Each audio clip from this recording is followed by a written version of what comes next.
প্রবাসীদের দীর্ঘদিনের দাবি ছিল ভোট প্রয়োগের কিংবা নিজের ভোটাধিকার প্রয়োগের সুযোগ চেয়ে অনেক ধরনের সভা, সেমিনার এবং কি কথাবার্তা বলা হচ্ছিল প্রবাসীদের পক্ষ থেকে।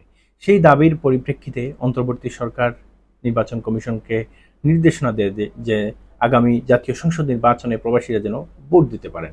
এই ভোট দেওয়ার সিদ্ধান্তকে আমরা স্বাগত জানাই, কিন্তু যে পদ্ধতিটি গ্রহণ করা হয়েছে সেটি কোনো অবস্থাতেই প্রবাসীদের জন্য যথার্থ নয়। বলা যায় যে বিশেষ করে মধ্যপ্রাচ্য প্রবাসীদের জন্য এটি সঠিক পদ্ধতি বলে মনে হচ্ছে না। ইউরোপ আমেরিকার অনেক প্রবাসী ভাইরা আছেন যাদের সঙ্গে আমরা কথা বলেছি, তারা বলেছেন যে এই যে পোস্টাল ব্যালট যেটি নির্ধারণ করেছে অন্তর্বর্তী সরকার, সেই পদ্ধতিতে তারা তাদের যেখানে অবস্থান করছেন সেখানে অনেক সময় ভোট হয়, তারা সেই পদ্ধতির সঙ্গে পরিচিত।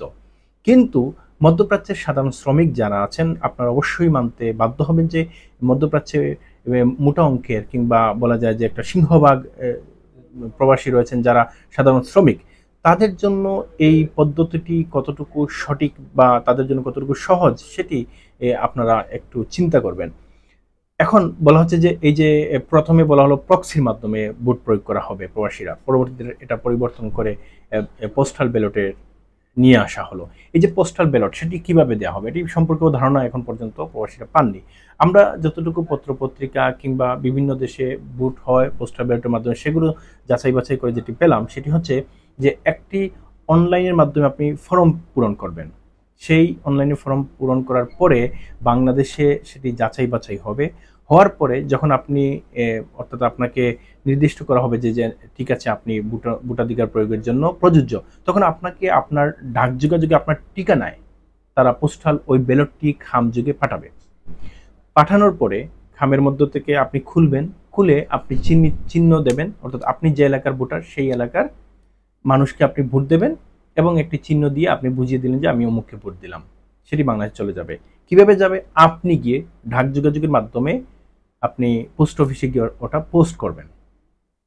এই যে পদ্ধতিটি, কয়জন প্রবাসী তিনি তার পকেটের টাকা দিয়ে পোস্ট অফিসে গিয়ে ভোটটা প্রয়োগ করবে, কিংবা কয়জন প্রবাসী এই পদ্ধতিটাই বা সহজভাবে নেবে?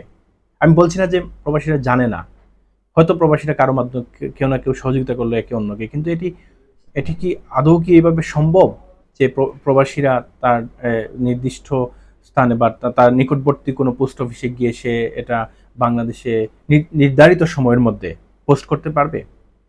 প্রথমে তো অনলাইনের যে ফর্ম পূরণ করা সেটি তো কঠিন। হ্যাঁ, সে হয়তো অন্য কেউ করে দেবে, কিন্তু তাকে তো এটা আগ্রহ দেখাতে হবে। যখন সে অনলাইন ফর্মের কথা শুনবে সেখানে তো সে আগ্রহ হারাই ফেলবে। তারপরে কি হবে? তারপর হচ্ছে বাংলাদেশে যাবে, যাচাই বাছাই পরে তার ঠিকানায় আসবে, সে কোন ঠিকানা দেবে? এখানে অনেক প্রবাসী আছেন অনেকভাবেই থাকেন, কেউ ভিলার মধ্যে থাকেন, কেউ বাসার মধ্যে থাকেন, কেউ ভবনের মধ্যে থাকেন।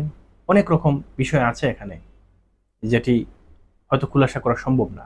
এই যে প্রবাসীরা তার ডাক যোগাযোগে তার কাছে আসলো বিষয়টা, পেপারটা, বা ওই যে একটা খামের মধ্যে করে তার কাছে ব্যালট পেপার আসলো, সেটি আবার তিনি ভোট দিলেন, বাংলাদেশে গেল, বাংলাদেশে পৌঁছানোর পরে সেটি গণনা হবে। এই পৌঁছানো পর্যন্ত কিংবা এই যে পদ্ধতি যেটি সেটি খুবই জটিল। এমত অবস্থায় আমরা বিশেষ করে মধ্যপ্রাচ্য প্রবাসীদের দাবি হচ্ছে এই পোস্টাল ব্যালটের যে পদ্ধতি সেটি পুনর্বিবেচনা করার জন্য। অনেকের কাছে এটা সহজে মনে হলেও আমরা যারা মধ্যপ্রাচ্যে বসবাস করছি আমরা মনে করি যে এটি আসলেই কঠিন। এ ব্যাপারে অবশ্যই অন্তর্বর্তী সরকারকে, যারা সাধারণ প্রবাসী আছেন তাদের সঙ্গে কথা বলতে হবে।